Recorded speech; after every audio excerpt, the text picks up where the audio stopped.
The Lazy Fisherman. It was a beautiful day, just like this one, and a businessman was vacationing on the beach, except that he was very irritated because his vacation had turned into work, the way it always did.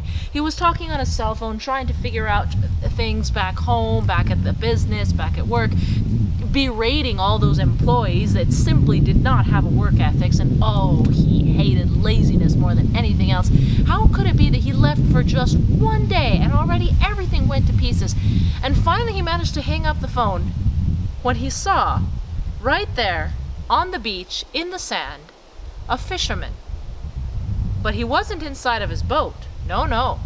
His boat was tied to the shore, and the fisherman was lying in the sand with his hat over his head, fast asleep. And it was the middle of the day. The businessman could not stand that. "Sir, excuse me," he said. "Sorry, but I just don't understand. Why aren't you out fishing?"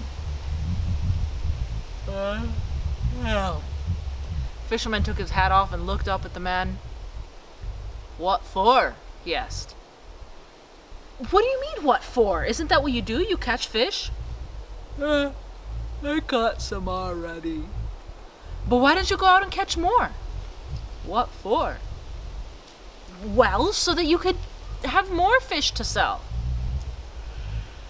"And what for?" "So that you can make more money." "And what for?" "What do you mean, what for?" "Well, I mean, if you make more money, you can save enough to buy another boat, and then you'll have 2 boats." "What for?" "So you can catch more fish and make more money." "What for?"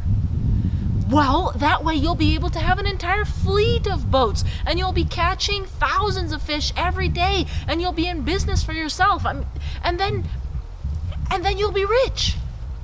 "What for?" The businessman couldn't understand why the fisherman just wasn't understanding him. "Well, that way you'll be able to retire early and enjoy life." "Oh," said the fisherman. "And what do you think I'm doing right now?" And he put his hat over his head and went back to sleep.